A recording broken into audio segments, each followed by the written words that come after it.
IFM News. Lokal. Idol John with the report, come in.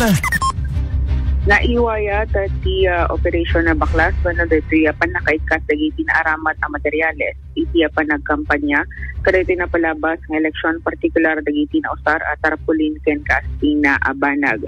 Inisyatibo dagiti barbarangay ang nagipagpaset kada ito yung operasyon babay na ti panangimatod metlaeng iti Commission on Elections. Kabayatan na damit ti na ipasa a resolusyon iti sanggo niyang panlunsod para iti panakakolektar ang nasaya at dagiti a campaign materials. Tapos malimitaran dagiti basura kasta pa iti panaka-i-recycle da. Dahil iti kat babayan iti City Resolution number 2025-053. Ang serbi pa dahito a livelihood opportunity when pagsapulan dagiti tao na mabalinda nga aramaten dagiti na kolektar da tapos mapagbalin abag tolda ken nadado mapay. Nagtitinulungan dagiti barangay officials, bumarangay kinadapay dagiti volunteers at ito yung aktibidad. Idinto asaan met pa na baklas dagiti daduma nang nangro na iti sentro ken dagiti pribado alug lugar. Idol John, dati nanaganan lawag lang amin dito dati na nakarolyo kasday karamanang kadagiti. When actually barangay Pila laeng dito Idol Bernard. Pila, akit i-congratulate tayo ati barangay Pila. Ay so dati iti initiative na ang galing naman. Inurnos na amin digito yan ini binaklas na kasday. After the election. When Idol Bernard. Ape, ada pagagilakwam no kwa, Idol Joan, no, kas pagarigan?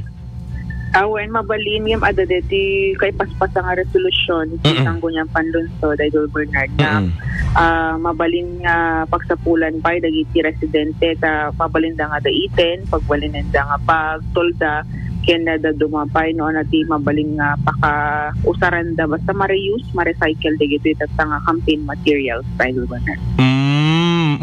At naganan sayang mo't no kas pagariga di na dumagat pagbalinda nga tulda Idol Joan. When aglalo dagiti medyo na beng ti quality na Idol Bernard. At yamo no nabeng ti rupa na DJ. Politikos ang gayam nabeng-beng naganan material dati da kamati ni Idol Joan guys. Okay. So far awamot digiti ko digiti dumang aming ket na pigpigis na itay-tayab kasjay. Nimot barangay latamat timang kita ka digitoy. Idol Bernard. Digiti dumagat usarin na gayam pay kadeti panagtutudo pagtabing da. Lalo pa deti sangwanan ti balayda no deti medyo og sa free. Gayam ti usarin da no ko Idol Bernard lalo digiti napinpintas nga rod ti quality. Nakuingpintas ko na beng ako nam. Okay, any more Idol Joan? Ay, awang gayam nag-violate mo nagreklamo ore ada digiti illegal areas of pangikabilang posto kat may latamet di ba titila datta kay kasabsabi tanda di ba digiti ado man ngato na pa takawayan tinangi kabitanda. Ganat May 19 gayam dito baklas Idol Bernard. May 19. Adaba violation ni apo politiko no di na nga mabaklas digito yung rup-rupa na nabangbang ako nam. Adati suratan no kwati Comelec. Iso nga dapat ket malalo ka digiti nangabak ken dagiti naabak ikaten yung meten ata kas na konan Idol Joan na bengbeng unay data materialis yo nga adati rupa yud tangay langalang. Okay?